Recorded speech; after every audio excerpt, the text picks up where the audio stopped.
Francis House is a hospice in Didsbury, where terminally ill children live out the rest of their lives. It was opened by Princess Diana in 1991, and since then it's filled the final years of thousands of youngsters in the Northwest with as much care, laughter and joy as possible, while also offering support to their parents who have to come to terms with the inevitable. I visit it when I can, take gifts for the children.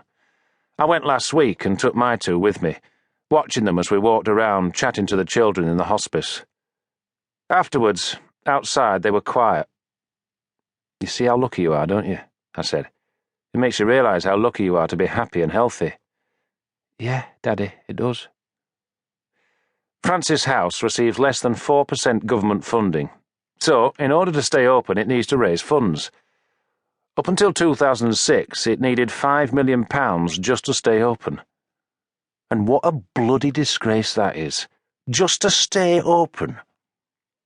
The target was reached in October 2006, and it was mainly down to the work of Kirsty Howard. She was born with her heart back to front, which means her internal organs are misplaced. It's a condition so rare it doesn't even have a name. She's the only person in the UK to suffer from it, and only the second in the world. In February 1999, aged 3.5, she was given 6 weeks to live. She's now 12. To date, she's had 9 operations on her heart. Talk about brave. I first met her at the Commonwealth Games, the opening ceremony. I was there to sing "Where My Heart Will Take Me," which was the opening theme for Star Trek Enterprise, and had been written for me by my friend Diane Warren. Not that I'm name-dropping or anything, but this is the Diane Warren we're talking about, one of the most successful songwriters in the history of the music industry. One of the most prolific, too. She's been nominated for 6 Oscars, 4 Golden Globes, and won a Grammy. I'd recorded songs by her on Encore, Catch the Tears, and Reprise, I Don't Know How I Got By. And we'd formed a friendship. One day, the call came in. "Diane's written the theme tune to the new Star Trek series. Did I want to sing it?" Thinks for a second, remembers watching Captain Kirk and Co. as a young lad. "Yes! Where do I sign?" Turned out to be a great one, too. If you ask me, "Where My Heart Will Take Me" is one of her best songs, which is saying something. It's become a favourite with me and with the fans.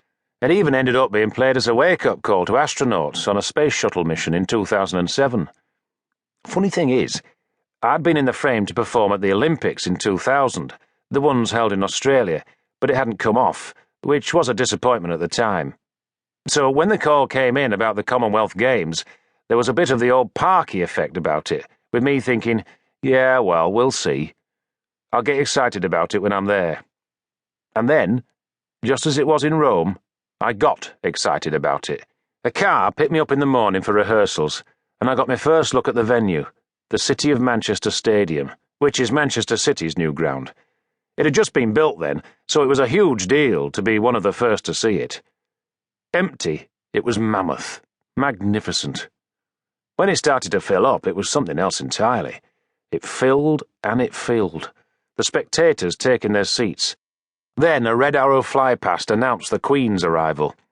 Then the show began, commencing with what seemed like thousands and thousands of drummers, the noise of them like nothing I'd experienced before, a noise you feel rather than hear. S Club 7 were playing. Each nation was introduced and took to the pitch with flag bearers and supporters. The pitch thronged with people. There were lights going, spots, lasers, floodlights, camera flashlights blinking all over the stadium, making the stands twinkle like a carpet of diamonds. It's people in the audience taking pictures, but the flashlights become part of the show. It's like I say, the audience are the show. There was so much sound and colour in that arena, and in the middle of it all was a little box, a podium, a tiny stage on the centre circle, which was where I was due to stand. Waiting to go on, I remember looking up, out through the roof of the stadium, where the sky was a perfect, uninterrupted black. That same black curtain the performer sees at concerts. Framing it